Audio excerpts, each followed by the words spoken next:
بسم اللہ الرحمن الرحیم۔ عورت کیا چیز ہے؟ آپ اس بات سے اندازہ لگا سکتے ہیں کہ حضرت آدم علیہ السلام کو اللہ تبارک و تعالی نے پیدا فرمایا اپنے ہاتھوں سے، اور پھر جنت میں داخل کیا۔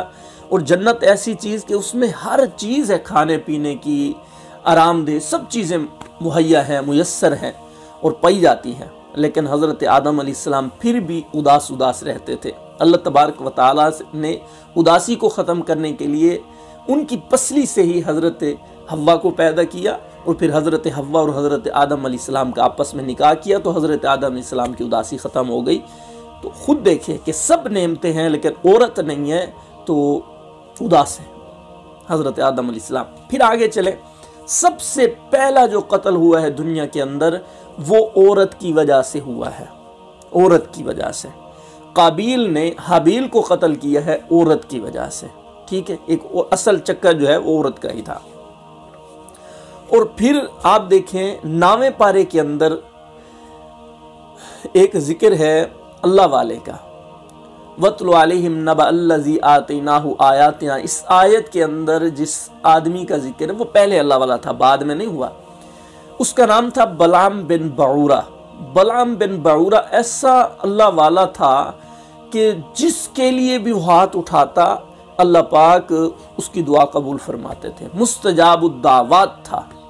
اب لوگوں نے اس کو جو ہے وہ بہکایا اور کہا کہ موسیٰ علیہ السلام کے خلاف بد دعا کر، وہ نہیں مان رہا تھا تو عورتیں پیش کی۔ عورتوں کو دیکھ کر وہ پھسل گیا اور اس نے موسیٰ علیہ السلام کے خلاف بد دعا کرنی شروع کر دی، وہ خود بھی ذلیل ہو گیا۔ موسیٰ علیہ السلام کی جنگ تھی، موسیٰ علیہ السلام اور ان کے ساتھیوں کی، تو اب اس جنگ میں شکست ہوئی کافروں سے تھوڑی بہت، تو اس کی وجہ بھی عورتیں بنی کہ کافروں نے عورتوں کو بھیجا اس غرض سے کہ تاکہ جو ہے ان میں زنا ہوگا، عام ہوگا، اور پھر اس کی وجہ سے اللہ پاک شکست دے دیں گے ان کو۔ تو موسیٰ علیہ السلام کے ایک قوم کے بندے نے زنا کر لیا، جس کی وجہ سے جو ہے وہ پوری قوم کو اس کی سزا بھگتنی پڑی۔ کہنے کا مقصد یہ ہے کہ عورت بہت بڑا فتنہ ہے۔ کہنے کا مقصد یہ ہے ان واقعات سنانے کا کہ عورت ایسی چیز ہے کہ جس کی طرف مرد کی طبیعت زیادہ کھنچتی ہے۔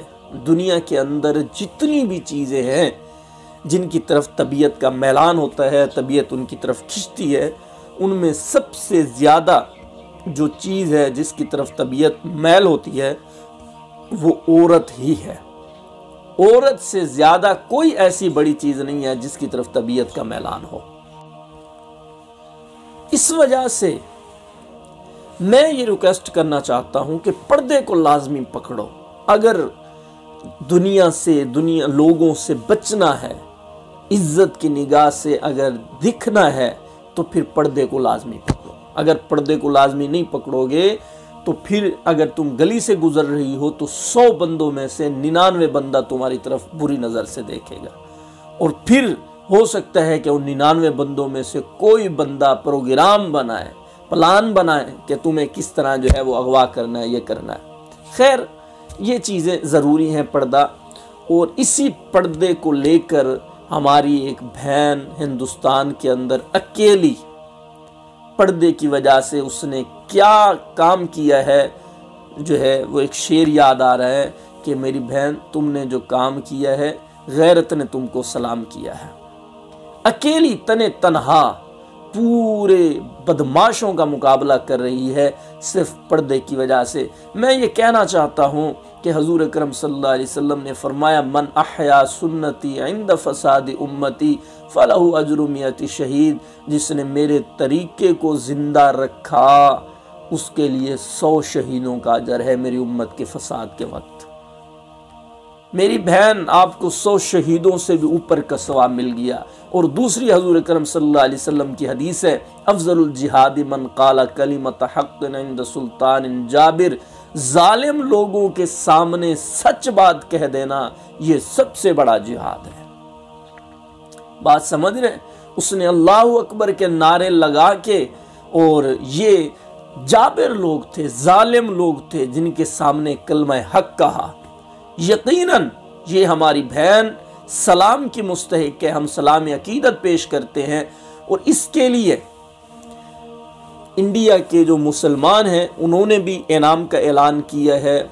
جمعیت علماء اسلام پاکستان کے اندر جس طرح جمعیت علماء اسلام ہے، اسی طرح بالکل اسی نظریات کو لے کر ہندوستان کے اندر جمعیت علماء ہند ہے۔ اس کے جو بڑے ہیں وہ مولانا محمود مدنی صاحب ہیں۔